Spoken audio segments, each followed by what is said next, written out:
Bonjour, bonsoir, messieurs, dames, fidèles abonnés de la Voix du Peuple.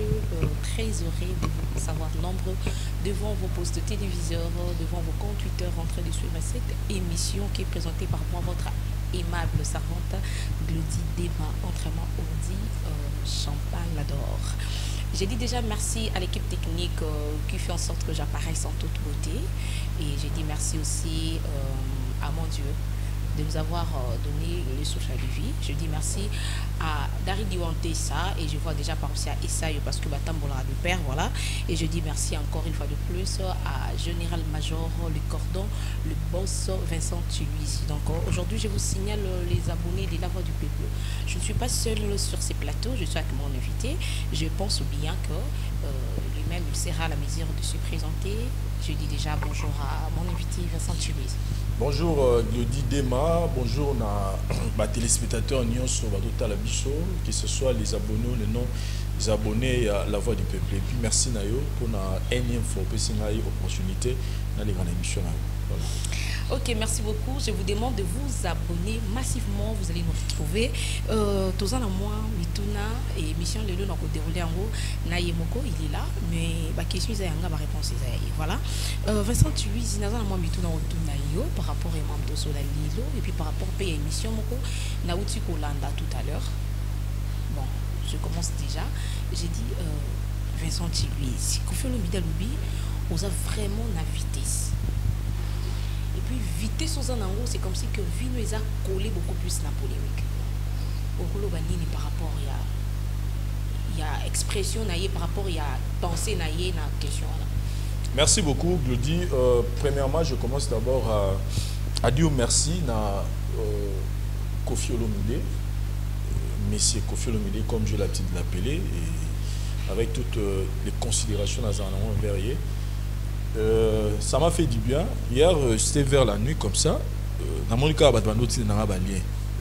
ah, mon mutunayo, vous aurez toujours la vérité envers eux. Mon nayo, ah, problème n'est pas. Na boulé tam susu, na comprendre. 3-4 liens là, on a mis au cliquer. Cliquer quand il bosse au bruit. Donc, dès que la vidéo est bande, maman comme on a pas. Tant qu'on a monné les bandeli, on a bien abotam susu, via qui a moins bien scanné dans l'émission. Mais après, on a dit, les autres continuent à dire, c'est quoi le problème? Et le soir, on a parlé avec un ami, et puis on a dit, non, il faut faire l'émission là. Et quand je regardais l'émission, je me suis dit, oh, mais c'est quoi ça? Mais c'est quoi ça? Donc, mais sinon, je suis d'abord très content parce que pour avancer dans la vie, il faut critiquer, il faut porter des conseils, il faut porter des remarques. Et recevoir des remarques de la part de ces grands artistes musiciens africains. Que Kofi Olomide est un mégastar, Kofi Olomide est une légende de la musique Nabiso.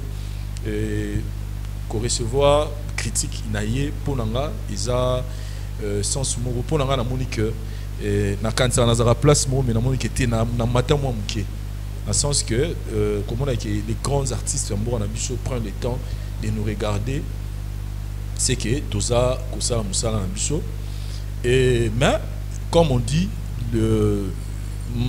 n'ayambi critique mais il y a des choses où on a montré que à l'obiango qui côté, à l'obiango n'enge sengeli, à l'obiango tenengeza. Donc c'est pourquoi je me suis dit, au moins autour de ça les carrières, au moins carrière nanga n'enge kaya de ça les carrières, les lois a beaucoup d'années dans la musique naie.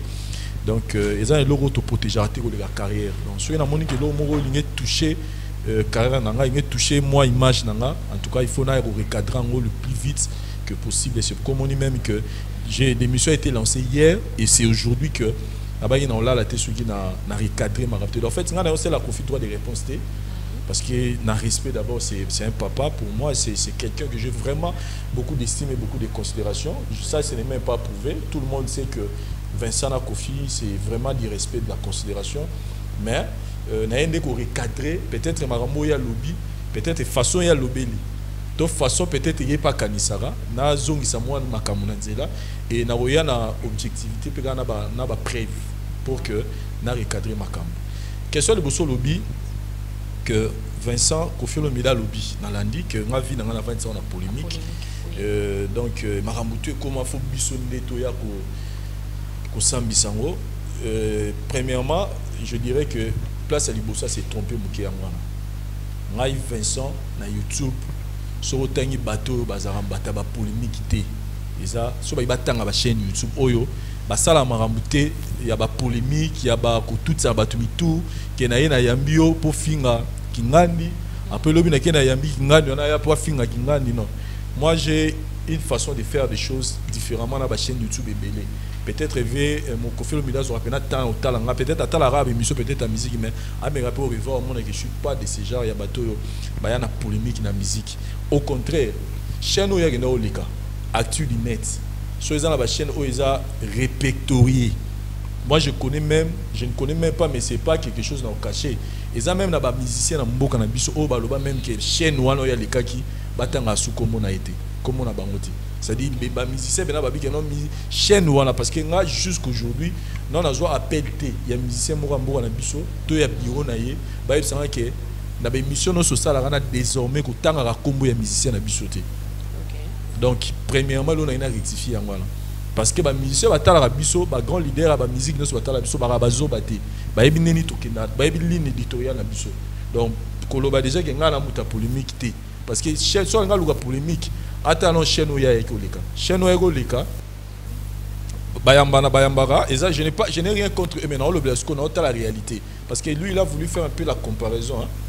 Chaîne wana yambi basalaka la personne a yambi bayambara pas za na moto bayambara émission frère na biso sora ya lobi makambo Jean-Paul sora ya lobi makambo soki azui retour retour mo que non va sentir que Mambaloba geza bongoté au moment la même personne a yamagi Jean-Paul akero lugasko parti wana oyo baza contenté tant oyamba parti baza contenté ba esko na ba esko ko recadrer makamunengeza au moment la lobby nango tant oyamba parti wana au moment abando ça le c'est comme si que magabando ça na Jean-Paul nire magabando utara pas Jean-Paul les autres pas na été dans à milatisi pour somoko boye c'est comme si il y a dans marambu Jean or que sont tali les bando c'est mission na Jean-Paul azana attitude que aux senti pendant que ba partager magabando mi balé même surtout ça la tribunal tam suna na mbuta da c'est de toi si mané ba propos même ko la yamba parti mususu wana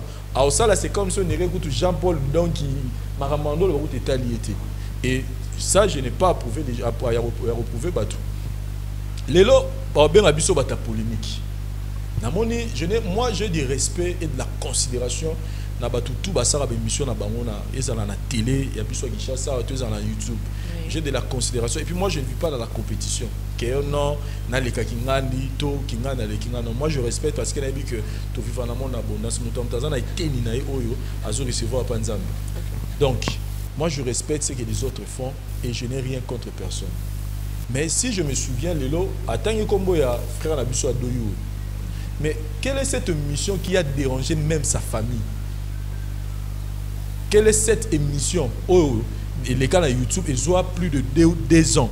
Oh, il dérangeait même la famille. Quand je dis famille, c'est-à-dire Bandego naye, entourage naye et lui-même la personne. Où on voyait des danseuses, des chanteurs, des batouassima, où on venait nous montrer un Kofi Moro donc il aurait azarana maseki. Quelle est cette mission? Oyoyo et banoroli oyo bison stoyebi. Quand il veut nous parler de polémique. Maintenant, est-ce qu'on peut retrouver dans notre chaîne une émission où moi j'ai reçu déjà une personne déjà dans l'émission pour Aya ko salir to aya ko baby sa image to aya ko bimisa biso nenge leader ne anazara makama be nenga betaka nenge anyokolaka nenga tout ce que ces gens disent dans une émission il y a ça na poto parce que aujourd'hui qu'on fait le milieu ce sont des chroniqueurs il y a diaspora baza mieux que les calibiso ba on est ba ça marabu mieux que les calibiso donc je comprends que ce qui a le bon c'est que makambo o bando ba na émission wana il est approuvé à molelo. Alors que dans ma conscience, je sais que à hauteur ça, la droit de réponse quand la même émission. Donc tant qu'il y a une émission, sauf que même dans journaliste, je m'attendais qu'il y a un relaté, ma camion sur au bateau, mais dans mon émission, moi sympathie, n'est-ce pas tout ça une émission normale. Vous comprenez? Donc azonga nanu rebandela peut-être au tala émission il y a bateau peut-être à monique ils sont plus mieux que nous na basara polémique té biso neto bata polémique à comprendre que pour toi en tout cas c'est l'erreur biso na chaîne biso la voix du peuple on a une diversité des émissions et en ce qui concerne l'émission il y a analyse en fait c'est l'émission c'est l'analyse le nom là qu'on a donné tribunal c'est un nom inspiré de Jazz Kavoul comme on a tribunal ils ont combat jazz et qui ambiance tout coutani jazz et comme d'abana on a tout actualité de la semaine hein tout le actualité à Maramutu et plus l'émission prenait de l'ampleur jazz habité en tout cas les lots ba musicien ba samba les lots en tout cas les lots tout sambi ça donc c'était comme un blaguant et puis comme il a un tribunal donc tribunal on a raté que tout yaka ko sambi ça ba musicien émission analyse est-ce que ça la voix du peuple to biso chroniqueur autour de Kinshasa d'être inventé comme émission analyse. Il y a des émissions analyse sportives. Il y a des émissions où les Cameroun à TV ça va 1 million sur des critiques où on voit Rocha Temoana Batubavani bazo critiquer en est-ce que ces émissions liboso oyo torolo bakebo et puis lelo combien de chaînes YouTube ils ont même ezalibana ezala o lelo et comment gagne plein d'abord c'est-à-dire que a on romanité si phase aura si javande abando salana beaucoup de chaînes YouTube banana na chaîne oyo murali kaki parce que chaîne oyo les kaki wana bango pe baza batu basala vraiment ça pe analyse o eza idéologie oyo uta na Kinshasa parce que avant biso do bana on a ba jazz en tout cas mutumo ando sala mazagité parce que la preuve est que Bissonde, donc quand je dis Bisso, je vois moi, je vois Jazz, je vois Thierry Mumbaya, je vois Franck Stemaille, et je vois qui encore Bandero Bele Balegam Soubala Bapoto, où on a commencé cette idée-là, où il peut pesa ma camblele, bota ba ramification et Bele puis ma maison Ken. Donc, c'est pas que Bisso tu as recherché à musicien. C'est pas que Bisso tu as condamné à musicien. Non, nous on vient parler de faits. De faits oyoyo, tel que tu as inventé ma camboute, tu as makambo, tu as mona, tu as analyse. Et ça n'est pas match à Bayern, na Barcelone. Dans le match Sili, il y a des émissions d'analyse sportive autour du match où on va parler de performance de chaque joueur, qu'est-ce qui a marché, qu'est-ce qui n'a pas marché, qui n'était pas plus performant, qui était performant. Donc ce sont des analyses qu'on fait qui ne peut déranger personne à part bateau peut-être la critique. Donc pour ça, je voulais vraiment qu'on recadre dans les questions de Boussoana dans les polémiques. Merci. Ok, merci beaucoup Vincent Tulis pour l'invitation où s'est présenté et je dis encore merci à maman Michael Nadège, ampion depuis les États-Unis et encore à Papi Massampo depuis la Belgique. Je reviens encore sur ces mêmes sujets, beaucoup plus Vincent Tulis. On nous traite aujourd'hui des fanatiques. Moi je ne veux pas tout qu'il y ait gauche-droite. J'ai aimé Kofi Olomide. Dans l'émission, tant à Banu Kolobango. Et à la fin, il a dit des choses. Merci les grands Mopao. Merci pourquoi? Parce que aux régions des gars, c'est-à-dire, à apporter biso critique, ce qui est tout à fait normal. Mais à la fin, à région des gars, démarche na biso. Je voulais d'abord poser la question. Qu'est-ce que tant oui, n'a aucune démarche. Tant que na biso, tant que journaliste face à la au milieu du village. Aux journalistes il y a une émission à éviter mais na poser question à bateau à la biso. Que veut dire journaliste au milieu du village? Parce que ngane naza bo na yebi que so ngaza kokoza au milieu du village pour nga selon nga. Eza koza na ngambo vérité. Koloba vérité pour nga yango wana. C'est-à-dire que place vérité ça pour ni bateau mon na bazalaka. Pour ni ba isa biso que avant ko publier logo, donc confirmer logo la télévision, faut ça ni. Faut vérifier. Il faut qu'il y ait une source au que tout ni au la neli papa ne au yesu qu'on a fait na télévision pour repérer sa information vraie. C'est ça être au milieu du village. Milieu du village ne veut pas dire que na loba vérité te pour na blesser batu mususu. Na loba vérité te pour na léser X. Ce qui na lobby que Y aza na performance makasi et blessé Z. C'est que na lobate. C'est ce que les gens veulent. C'est-à-dire place au baniba mema biso yango wana. C'est-à-dire que tobana to lugato plaire tout le monde. Donc être au milieu du village c'est-à-dire quoi? C'est-à-dire que nena vandi dans cette émission. Donc na loba makambo yo bata faire ba se plananga bata wera ba osepela nanga, bata jibe ba osepela nanga, bata fali ba osepela nanga, bata ya nyoka longo ba osepela nanga, bata oise quoi. Donc je veux plaire à tout le monde. C'est ça être au milieu du village selon nous les Congolais. Or, moi je pense que ce tromosa musala bongo c'est que tout c'est canabiso. Ce qui ngai na chroniqueur, ceux na yambi par exemple héritier Watanabe, ou a ça l'album de Nyonji Midemo. Na royambaye, na repesa étant tout ça la promotion, il y a album na ewana. Mais tant on a une émission dans l'analyse, na une casquette mususu, na une casquette ya, na ça la sco analyse. Vous comprenez? Donc na une casquette était à place il y a na moni que eza bien na beza bien. Place na moni que eza mabe na beza mabe. Retourne à la trois nini. Non, mais ce sont des. Est-ce que ça l'émission y analyse ça biso bato baniam. To eza la raté que to te inventé et là au mot bezalate. Non non non, on copie que ce qui existait. Oui. Vous comprenez? Donc Lelo, moi en tout cas, je m'assime que ngala olinga nga plaire à tout le monde. En tout cas, bo ici, beaucoup excusez de ce côté. Bo na ko plaire à tout le monde. Ngala na ko plaire qu'à vérité. Donc ce qui est vérité ça. Narouya Oloba, vérité. Et c'est ça, c'est que pour moi, c'est qu'on appelle être au milieu du village. Être à côté à vérité. Et vérité, dans les alliés, n'a pas fait. Non, on peut s'exemple, mon corps. Quand on fait le mida lobby, je me suis basala na kovna fali poupa. Ça fait 3-4 fois. Abi, alors, on a 3-4 fois. Abi, nabi, fali pena limbisana na oloba makambo. Wana yimta oloba. Abi, je me suis fallu, abi, tu es le meilleur de tous les temps. Abi, si fali, abi, fali. Mais comment on le babouye papa taboulay baza bakingani baza mais comment yo le baka nganaza le meilleur de tous les temps. Alors bien il a bi fallait bisinga que pour osala tamso par exemple loi ozwa 4 kora na 60 osala single mo boye nzembo bimat et quotité donc alors bien mo faut faire le bini na bi il m'a donné le fait. Il m'a parlé de ça. D'ailleurs, on peut fait au Monique. Il faut bien un meilleur de tous les temps. Si on a fait l'omide, on appelle la région de Rio.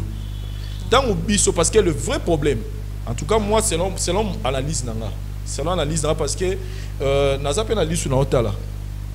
j'ai compris, et ça, c'est le plus grand problème. Oh, peut-être dans la commune, peut-être, moi, te belé. C'est que le fait que dans les canaux de la télévision, il fallait une minute numéro 1. C'est ça le problème. Il ne faut même pas aller gauche-droite. Le vrai problème, c'est que nous avons un numéro 1. Et c'est ce qu'on va bien ce qu'on a fanatique à faire. Que ce soit fanatique, non. Moi, quand je dis qu'il fallait un numéro 1, et ça, quand on a épée, il fallait que Kofi, qui est le meilleur artiste de tous les temps. Il fallait s'appuyer sur n'a pas fait. Parce que tant qu'il fallait que Bongo, qui est le meilleur de tous les temps.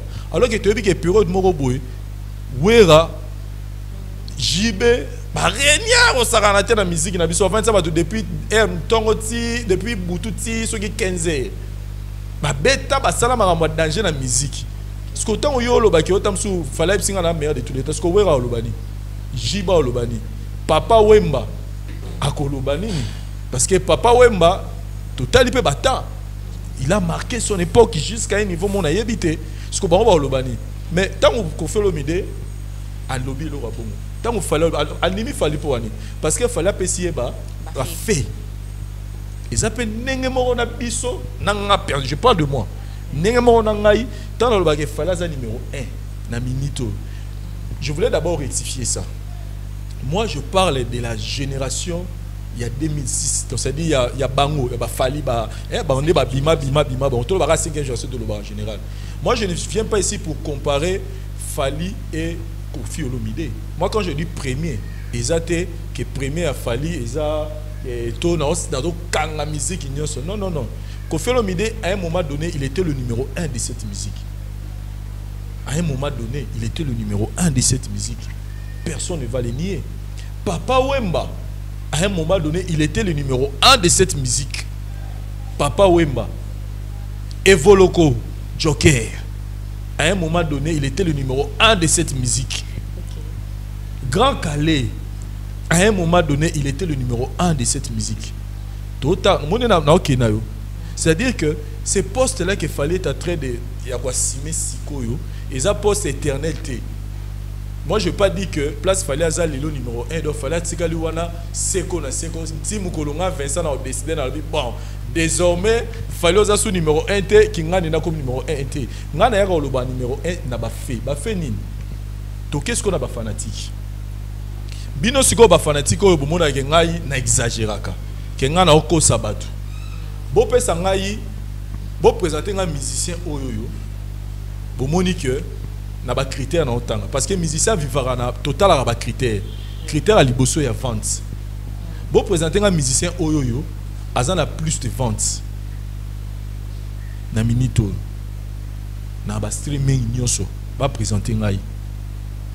Va présenter s'il vous plaît, va présenter musicien oyo na bana na 5e génération oyo azana ba trophée belé koleka.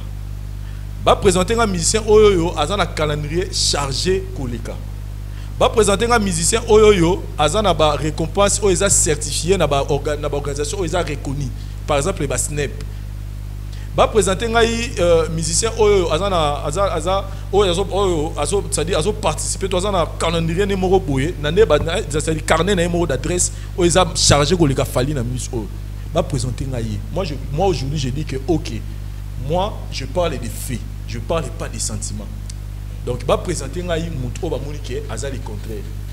Donc nous, on ne vient pas faire le fanatisme. Donc, démarche qu'on fait au Mida Sali par le bac Fali pour parler qui a le meilleur de tous les temps. Ils ont même démarche au Bissopé.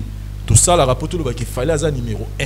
Donc, tous les Mukolo numéro 2, Mukolo, Moutouma a dépassé na ba critère ouana. Parce qu'il n'y a pas de critère, on a critère. Il n'y a pas de critère. Attends, ba trophée, Bissopé tout le temps a ba trophée. Attends, Banzembo et Sala ba succès. En tout cas, na banzembo sala ba succès, na yebite soki eza na nzembo moko ya fali o ebima ebe to eleka batunzadi, na yebite na ba ninga za solliciter partout, na yebite. C'est-à-dire que ba critère au Koffi Olomide a utilisé pour aloba que il est le meilleur de tous les temps. Et ça même ka ba critère biso peut utiliser. Biso si connaître nga na ngam na ko jamais koya ko na fona mena na za na kwiti. Pour nous, il y a un Koffi Olomide la musique. Koffi a une légende. La musique na biso. Koffi a une légende. A une légende de Pouani. Na le bon pour un sentiment. Place au score na place au score nazo bomisa muke pour na grand mon tant na bengo za légende. Na bino to za légende pour oza Koffi Olomide, oza na ba parler na Montfleury, oza na moi na yo du Diston. Non. Topo za ba carré belé, topo aux gentil parce que c'est un homme vraiment très gentil, très comique. Sur Bouvani solo là, non, on a le bien monté pour na té. Dans le bazar les gens pour on t'a la Koffi banda au sala depuis banda musique. Ti lelo, il est le seul où à tenir tête na minute sur la ninga au saranaté. Il est le seul na génération na bango tourner bazaki zaki kala kala. Vous comprenez? Le nom na papa une légende mais na roboya ki munene ya Koffi Olomide na musique ya Afrique té aza légende. Vous comprenez? So na oza légende pendant au bien na ba critère. Il est robot. Tala ko faire ça, tala ko faire ça, tala ko faire ça là. Déjà le fait déjà que ya rekota na salle mo roboye ya munene ya poto premier noir o ya beta kuna c'est Koffi Olomide. Donc à côté dans la légende de la musique. Et puis à côté kuna à beta guichet fermé. Oh, bah, tarti d'inet, qui était, ils avaient une configuration à 15 000 places. N'habitez pas ni côté là, autant qu'on fait avec guichet fermé, Nazaki Alain au rectifié Koffi Olomide, mais dans le vent donc, à bêta, les lots, you are na wana qui bêta pour la deuxième, à qui bêta premier noir, où il y a biso à qui bêta kuna. Koffi Olomide avec sa chanson loi, c'est-à-dire dans tant à bloc tel mais belé. Vous comprenez? Mais autre temps, autre mers. Dès la période douana, tant papa Wemba, Azaki premier na période douana. Vous savez papa taboulé Azaki beta musique. Papa taboulé Azaki vivant. Est-ce que papa taboulé Azaki le bon tam sungam Azaki premier na tambo to tango na hebite na tangana. Il y a eu des temps. C'est-à-dire autre temps, c'est sikoyo na moi to loba. Comparer Koffi na Koufalité parce que Koffi il a régné na Tanaï à celle madame la Tanaï et aujourd'hui continue à faire à être la tête et puis il est notre légende mais les lobes tout ça la compétition il y a 5e génération donc La 5e génération, la compétition, tout ça, tout le monde est que la personne qui se distingue dans ma Kambutu, est un musicien. Moi, je parle des faits, je dis la vérité. Je ne suis pas fanatique. Si je suis en train de mentir, présentez-moi cet artiste musicien qui fait mieux que Fali, n'a pas critère autant, ou soit, bon, peut-être pas critère à Sika. Peut-être que critère on a se contenter d'ango et ça l'ango yango te faut balo ba kimisa za premier ba pesant ce critère à sika comme ça les ngape na otana ba ah OK à critère mais ce qui est ça ba critère biso stoyer bipo na ba critère ango yango peka ka Koffi Olomide à tenir à se contenter d'ango balo ba que il est le meilleur de tous les temps. Donc moi je trouve que dire que nous sommes des fanatiques de Fali c'est faux et archi faux. Et moi, Vincent, je suis au milieu du village. Pourquoi? Parce que quand je passe à la télé, je ne cherche pas à plaire aux gens. Je ne cherche pas à plaire aux musiciens. Non. Je dis la vérité dans l'émission dans le tribunal. Mais ceux qui ont mis musicien, n'a posé la question et ils ont rapport. Mais ceux qui ont dans le tribunal, tout ça, l'émission, tout ça, dit analyse qui est simple. Et puis nous, on ne cite pas. Nous, on ne vient pas tenir des propos moraux. Ils ont tenir l'image à Moutou.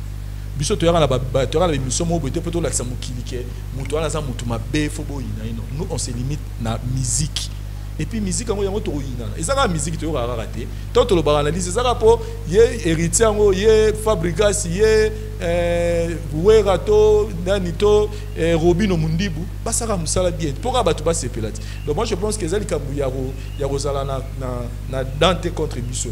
Donc eza c'est la vérité reste la vérité. Vérité est liée à ma fait. Donc si on me pose la question, Vincent, tu es au milieu du village, je dis oui, je suis au milieu du village parce que quand je passe à la télé, je dis la vérité. Je ne viens pas plaire aux gens. Pour ça, il y en a plaire dans la bateau, et puis, s'il te plaît, et ça, les lots, on a remarqué les lots. On dirait les lots, quand tu passes à la télé, tu ignorer Fali Poupa, là on dit que tu es au milieu du village. C'est que je remarqué. Mikolo, ils sont musiciens, ils sont chroniqueurs, ils sont ceux qui sont les gars à la télévision. Au Banika, on nié, ils ont ramené Kabila comme Félix. Donc, sur les gars, on Banika, on nié Fali. Fali à l'euroté, Fali à la foot à la musicien, Fali à la montée Mamabe, Abimsa à la musicien, Fali à les égoïstes, Fali à la boy. Wana en tout cas, tu es au milieu du village. Mais ce que tu as na télévision, le bandi ola kisake. Te moi na ndeko na biso na mobali, tala fierté de ça na Congo. Tala zo sala boita do ça WhatsApp. Ah, Moutafali. Donc pour être au milieu du village na minuto, c'est faut être contre Fali. Mais quand tu dis des choses vraies, en tout cas, tu n'es pas vrai. Mais moi en tout cas, avec toute ma conscience, je suis tranquille. Je dors tranquille parce que je sais que quand je passe à la télé, je ne vais pas dire des mensonges. Je ne viens pas pour plaire aux autres, mais je reste dans la vérité. Et je parle que de faits comme Koffi Olomide. Voilà. Autre chose, pourquoi ceux qui va l'oublier m'en Fali, il faut y avoir pour recadrer vraiment. Et pourtant, actuellement, Fali fait la fierté de notre pays, oui, mais il y a aussi Innocent qui bosse dur pour la technique, mais tu es beaucoup plus dans le langage vitesse quand on parle de Fali. Pourquoi? Dans tout le vélo, au mot tout à l'heure, Bisso analyse tribunal. To yé la combo falité. To yé la actualité. Bisso na tribunal to le la actualité. Yé bisanga siko yo muto ki ngala la combo falimba. Yé bisanga actualité ni ne oto reni mikolo na musique. Ya musicien ni na musicien ni. Ngande na poser ma question. Il faut répondre ndengai. Est-ce que ça na moi mon corps tout ça na moi mon to le cabinet to bandi du 1er au 31 sans que musicien on a fallu azala elo mo en actualité. Quel est cet musicien oyoyo azaki na actualité na ye pendant mikolo yo biso tolobi na hote na tribunal ngala mbutali kasu. Quel est cet artiste nino azaki na actualité parce que so et puis contrairement à ce que vous dites les mikolo ko tout la plus Paris la défense, il y a Koffi Olomide. Combien des émissions on a enregistré dans Moutalikas, par exemple, où on est en train de faire la promotion de ces concerts. Moins que l'oroté, et même on a vu que Héroko Satam soit un Moutumoka, mais quand même on a contribué. On contribue dans la promotion. Donc, il y en a posé des questions. Il y a le big et biso to yara mang aussi ça m'a fallu. Parce que on a tout nous musiciens ni kasazaki na actualité, abeta ba concert, azaki na soirée moro boye, to misaki nze moro boye, to likamo biso to le bele la musiciens parce que le plus récent ezaki innocent na rafali. Siko so to zongi mois passé, ezaki nan Donc pour dire que biso to yara le problème est que l'artiste une émission grosse caisse Redia Misazolo ba mutayamba qui Isaac Maï que je dis bonjour albi et Kofi et pardon Ferré abenga qui ba ça la featuring mais oui raibisi Redia Miss asa non featuring naie mais asa na Ferré après maintenant jusque là oui rappelle na bengi était pour passer la featuring donc on s'est la souhait raté alors c'est là ça la maman featuring na Ferré donc Ferré bengaé passer la featuring et puis album il y a Ferré azo bimisa a bengi ba musicien ya quartier ya maison mère pardon ba on so ba na ba chant na quartier album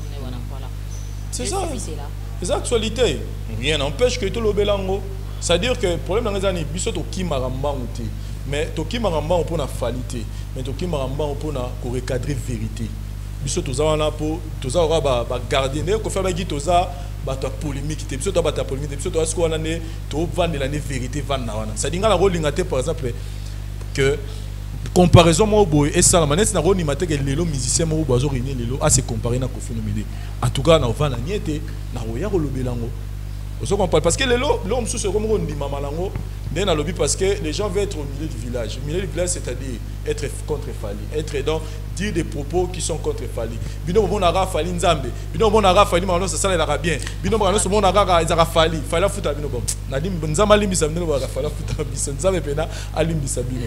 Donc c'est pas que Fali aza parfait. C'est pas que Fali Aza. Nous, quand on vient parler d'ici, moi je ne viens pas parler de la vie et la personnalité de Fali, non. Nous, on vient parler de l'art, mais musique. Et puis, tu verras dans moi respect. Et ça, la comparaison au Moussa Malilo. Au moins, la blague est non. Musique, par exemple, comparer, à la comparabilité. Dans ce lot, il y avait des Voloko Joker, puis moi, qui premier dans la musique. Nabiso, Papa Wemba et les autres, Kofi, puis moi, qui premier dans la musique. Nabiso, les lobes. Lobby pe oza mutu mususu roya mais tant que mutu mususu ayena noté il faut quand même to encourager parce que to encourager mutu ça dit mutu azo sala o asali moi effort mo be pas comme place où yazali et non to ya to bafouer on rapport peut-être na ba sentiment la biso na bonoso to mona gero za bongoté parce que lelo tu imagines même qu'il y a même des gens porte-parole directeur et marketing et attaché de presse to mutu mora ya bureau moro ya orchestre aye na télévision à sali vidéo quelque part pour aller au marambo orchestre na bangoté mais pour défendre musicien mususu contre musicien oye azarane bienté n'était sûr de comprendre le niveau marambo mais mutona ce que va bani na se va romani ye mutaza au milieu du village on comprend Yé mutaza au milieu du village, yéné mutu non. Les jugements, on ne peut pas dire que moi comme je suis en train de parler ici, c'est pas dire que jugement est abattu sur les animaux. Il y aura des gens qui vont dire Vincent a la raison, il y aura des gens qui vont dire Vincent a la raison.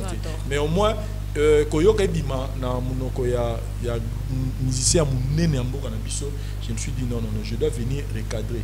Premier a fallu pour peser némo né Koffi Olomide pas qui premier période moko. Azala qui toi ça? Dans ba génération oyo. La génération, la 5e génération. Dans la génération, Koffi est une légende. Donc, on a une comparaison. Il y a une Koffi dans l'eau. Ça, c'est manqué Koffi dedans. Et on a qui estime il y a musicien. Il y a musicien moi, je ne parle pas de Koffi, de Wera, de JB, non. Et ils ont marqué leur époque. Moi, je parle de cette génération, tous à Siko. Qu'on se comprenne, peut-être étant les programmes pas à donc moi je suis pas venu lui comparer avec bateau à Lelo, non. Lelo, la personne c'est Fali. Je le dis pas, en tout cas souffrez que ce soit la vérité, que ça soit comme ça parce que c'est la vérité. Moi je viens pas ici pour na plaire bateau, non. En tout cas pour ça je suis vraiment désolé. Donc to yaka mamba Fali mbangute Fali azarane mingi na actualité biso na yo na ngai na ba Frank Stemai na ba Kenny Piana na ba Thierry Mombaya na ba Glorio Langi ba tout le monde tout ça émission à YouTube oyoyo on court derrière l'actualité et quand c'est l'actualité nous tous tout ça émission à rapport à mambo ba émission Inos Biasalaki tout le monde en fait des émissions on se comprend donc peut-être ya biso ba tchango kamingi peut-être na éviter pourquoi mais sinon on est contre personne, nous on dit que la vérité. Mikolo yo, nous tous nous reconnaissons. Nini, marambezo qui na musique na biso. Donc en tout cas, ce côté-là, tu vas parler sur le coin. Bah le bandé que Vincent dans ta vérité. Mukolo, mutumura osali ka moro ya danger. Na koya ko lobango. Voilà. Mais si vous avez fait citer deux dans le lobby, il y a déjà Papi Kakol, dans le lobby Kiango. C'est bien. Moi bien sûr, on a ces petits. Et ça vous te l'on a la ligne depuis qu'elle a fait et puis on a ouvert la base à peine la communion moi bien. Parce que ça peut produire encore beaucoup de choses à Quito. Donc pour ça, je suis très content de ça. Voilà. Ok, merci beaucoup. Je dis bonjour à Bob Traoran et à Lolo Kapamba Kapams depuis l'Afrique du Sud. Oui, au début, toujours au Bagara, Makamboyo, actualité. Voilà, actualité. Mais l'actualité, en gros, tu ne parles pas trop des innocents. Ils ont inquiété d'abord, on a posé une question. Parce que innocents, actuellement, c'est l'actualité. Tu ne parles pas des innocents. Banda ça jusqu'à présent on a vu ça dire moment échoué ça toujours bandé ils ont pilier donc azo préparer déjà public que lobby arrosalanani par nous sur la telle émission moi lobby beaucoup misa moana ceux qui ont ça la malin parce que 25 ans 23 ans na bino ils ont quoi y été voilà ya ba ta bon ce qu'on est ba to baby sa musique na biso. Moi, en tout cas, il faut être aigri pour oublier tout ce que Inosbi est en train de faire aujourd'hui. Je venais de dire une chose. Lelo, Inosa Baloumi. Auto la Lelo. Ceux qui a continué à la focus na boulot na Ousa Lelo. Parce que l'avenir, on le construit maintenant. Ceux qui Inosa Baloumi continué à la focus na boulot na Au moni, Baramoto Loba. Déjà, et le problème est que même Inosbi, je pense qu'il m'a jamais compris. Il m'a jamais compris sur ce point. Moi, qu'est-ce que je dis? Inosa Baloum aujourd'hui, sont liés. Sont banika otala ninga bandai makamna musique wana. Vous êtes belé na katsani ni mo, ba grand chanteur, ba grand chanteuse, ba grande chanteuse bazala wana. Mais moi mukia ya briller pour abimi meilleur. Et sont tali parcours Inosbi, vous comprendre que il a l'étoile. Oh que eko ezo kende. Et toi, c'est péni. Et j'ai toujours dit qu'il n'a pas besoin de se rivaliser avec Bayaya Naï. Il n'a pas besoin de ça. Donc, Inosbi, Yalelo, il n'a pas besoin de rivaliser avec un artiste. Parce que chemin Naïe, et ça chemin où est bandit que a bandit pas musicien mo boboté. Ana chemin Naïe yaye moko. Et puis nous avons pambolaye, makamnezo qui est bien tout.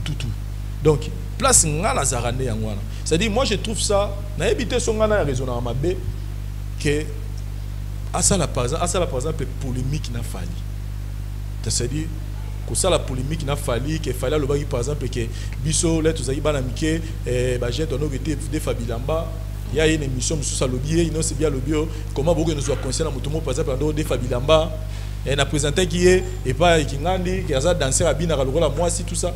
Vous comprenez, c'est-à-dire toutes ces choses-là, nous les Congolais on trouve ça bien. Mais nga pona ngana mona ke makamone so Inosbi arani na mo besoin ti. Parce que carrière na eza bato basala makamone za bato alukaka aluka succès.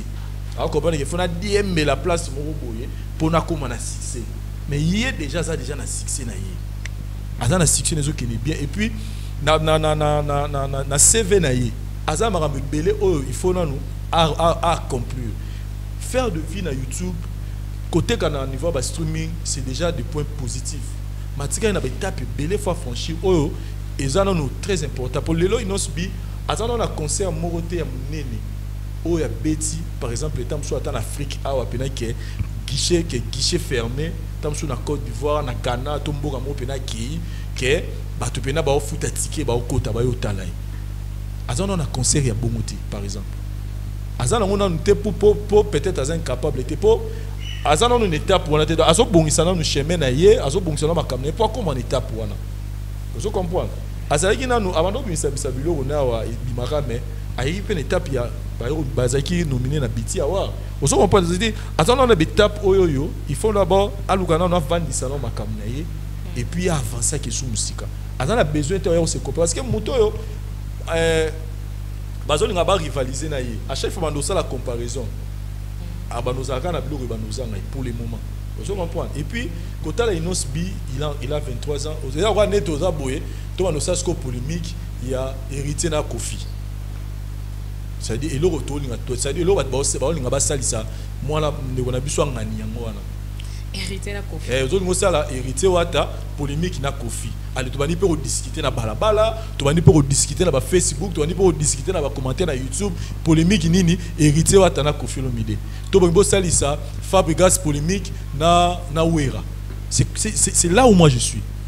Donc au gros ça dit ça jamais dans ça dit pour ça la polémique. Il faut savoir polémique au terme des critères et non si il faut il y a faut donner là-bas bateau bazala yenano ça dit il y a ça mutu mo so c'est moi fa cha ba o ya ti ngana mutu mama ti ngana focus na mama o sala place ngana nous on n'est pas contre moi je peux jamais être contre nous parce que je suis fier Yeruzalanaye comme Congolais, quelqu'un qui promet faire de grandes choses parce que déjà il fait déjà de bonnes choses. De là, Lelo, il n'a pas un jeune talenté, il a bandit déjà musique depuis Kalalelo, depuis 2010 Lelo, il avance dans les bons, mais place où on a Kaka, denga la mon accueil, et ça rend important.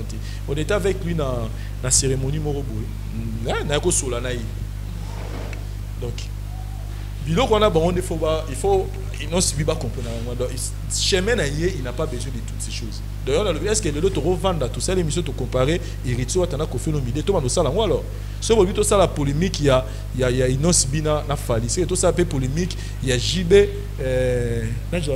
na Robino Mbibu donc tous JB comme Fali Poupa donc là on par rapport il y a la génération là battant vous comprenez parce que Fali Poupa na Inos Bi d'abord na âge voilà ça na Inos Ba vous appelez ba âge Tamsun ba âge mona ba Marco Sistona moi la Fali moi sur nani Keina tokena na ba âge oui nous les âges elle a raté par rapport il y a ba performance à la réalisation est-ce que Toro comparé bien Inos Bi na Fali Toro ça on vraiment jamais Inos Bi fait ses performances na ndenge na azana Inos Bi azana na nzela mulai Fali à sa franchise donc Toko ça la comparaison en entier et moi ce qui me dérange qui est et pas il y a Kofi Olomide l'artiste la star la star de Paris la Défense c'est que na remarque kaka on est à constant dans salle on dirait ce qui likamo est lié hein na mona on dirait Kofi Olomide à zela on dirait bon causer là c'est trop dire mais et ça est bien soit moni ba oyayi hein ba soutenir quand je dis ba ouais ba nanaye ba porter parole ba longwa tout ça mais na remarque qu'on dirait ceux qui ezali kamo comme li mwana na ye on dirait azalaka azonga papa ya bana nyonso je passe. Ok, merci beaucoup, fidèle Internet de la Voix du Peuple. Continuez de vous abonner. Continuez de vous abonner. Ok, merci beaucoup. Ma toute dernière question avec Vincent Louis. Vincent, pourquoi leader ya lelo bazo misala bango moko mais bazo sala ba musicien na bango te?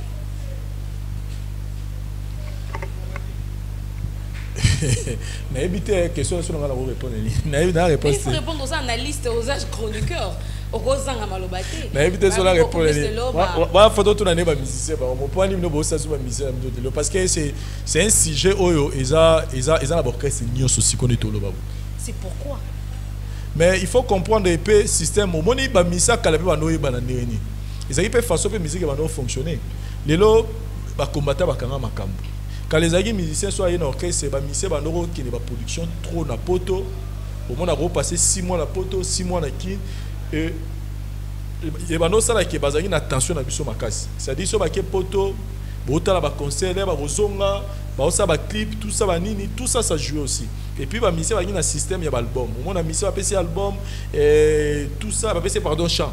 L'album tout ça donc visibilité ba musicien zali makasi période par rapport à Lelo et puis Lelo on a constaté c'est que ba mise pe à Lelo ba sous na volonté tia royeba vu que je n'ai pas comment moni o le Lelo leki lo moni ba no ke ba potana pe no sala pe que to ki penzala na bango to ba royaba oyambe donc moi je peux dire en bref système o eza Lelo na mboka na biso na réalité ba combattant réalité à musique na biso eza parmi ba cause aux ça la kilelo ba musicien baza sous ba start mais au moins il y a des gens qui se distinguent na rotanga par exemple dans orchestre net ya ferré on a nani soliste na nani Marc House na bi Marc House et pas arrêté à musicité Nebi Maka, c'est pas faire.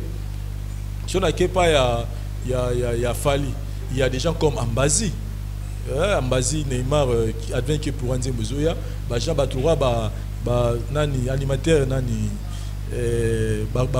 nani, mutuna biso nani, azobeta na ko, Kabuya, Boloke, Soke, na boussole. So ok na orchestre c'est na rotan en sous. Il y a quand même des musiciens bazo c'est ba oye pas faire il y a Gigola belé ba longwa ba Ris Matadien, donc on a connu des musiciens. Ça dit pourquoi ba on va oyeba parce que sur le okutani par exemple na Gigola so mono comprendre musicien ferré yé wana oleka pourquoi baza ba to yebi go na Gigola même si to yeba donc quelque part ça fait part il y a yo mon musicien parce que tout compte, l'étoile aussi compte. Ba on est sur table so yena maison mère okuta tant ba no tanama Babi, Ferré, JDT, Wata, Nani Sousse, Melia, Badagi bango tout, ba prier. Maintenant ba Panzani, oui ça va être bango tout ba nemo on a Ferré. Ferré a Ferré a tika bango na vitesse belé, Ferré de l'eau il pèse na musique na biso, mais bango tout ba no tandama, ta ba no yemba Augustine Ngali, bazali bango tout. Maintenant ba Panzani, mutuna mututanga ke na ko na yo mona ke Ferré avance vite ko le bango. Héritier watanda ba avance vite ko le belé. Vous comprenez dans le sens où on a pu étoile et comptable qui pouvait croire que Bin affilé pouvait faire des choses à saluer la musique na biso. Qui pouvait croire que Robin ou Mundi Boarob a rokanapé qui chasse il y a Tchana Nuboye Tchana Nuboye qui pouvait croire ça. Donc l'étoile aussi compte dans Maramo. Donc to force à quartier pour même la quartier la TV par exemple. Oui, ça a été que bango tout le bazaba. Star, c'est vrai que vrai musicien la latino, comment la mon beta mingi na poto, mais surtout plutôt tant à Bastar. En tout cas, il y a que au senti tam sou que place mon héritier wata kipo na kana poto wana. Kana ba na poto wana. Héritier wata kiti place mo. Musicien quartier la temo akala kiti place mo. Au comprendre. Donc ils ont fait mon étoile. Ok, nous sommes vraiment déjà à la fin de cette belle émission. Malouba Ezungi est pas invité nanga. Un mot pour l'émission et puis ma dédicace un mot pour l'émission que non en tout cas biso toza ba chroniqueur ya polémique au contraire l'émission polémique so ba oluka ba kita la place les grands pas les kaki ils a mission ça chaîne ya ba polémique la preuve année tanga ba commentaire au comprendre donc biso to ba analyse et puis et là on loba ki pourquoi pas boluka bo ya ba biso moko ba kolo makabo tout na biso ba question ba leader émission to ça pour to ça ba analyse.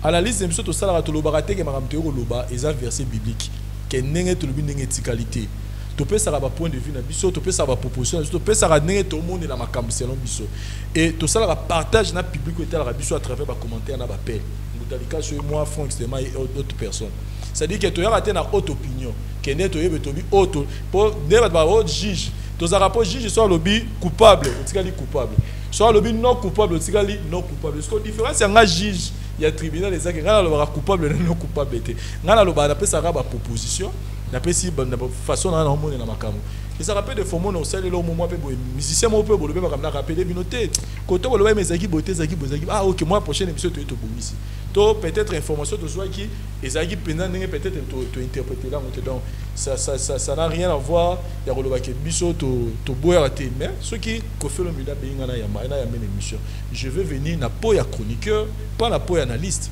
ce qui dans la besoin le bique bon Vincent les lots dans la besoin on a les gars na tribunal na rolekisa yo wana ce qu'on a là ta po ya analyste to bandi to salango to yamba Fabregas na date to na formule to sala na jazz to zara jazz et venir kamo qui sont repose en paix Thierry Mombaya to salango déjà to yamba ka nani Fabregas na tribunal pena format tribunal to yamba héritier Watanabe to yamba miel de sang c'est encore qui peut-être Badoussou na Bossani donc Fali voilà to yamba Fali na tribunal donc rien n'empêche que ceux qui me disent ça mon qui était faux na roleka wana ya kana roleka mais toza bénémité tozo ya rediminer batuté tozo lo bandeka ba fait ba vérité donc toza pena au milieu du village merci nayo pour na temps au pesingai et puis na lobi na ko sala droit de réponse na ko fait le milieu mais na ika ko rectifier moi ba lo msupo image na biso ezala bien été parce que c'est une émission de les audience nango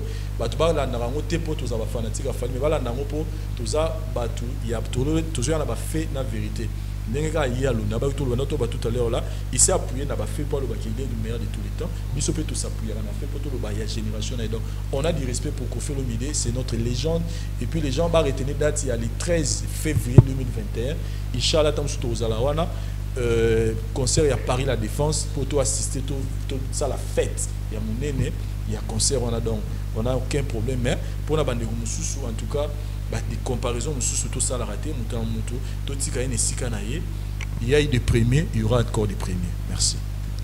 Nous sommes à la fin de cette émission. Je dis merci à mon équipe technique.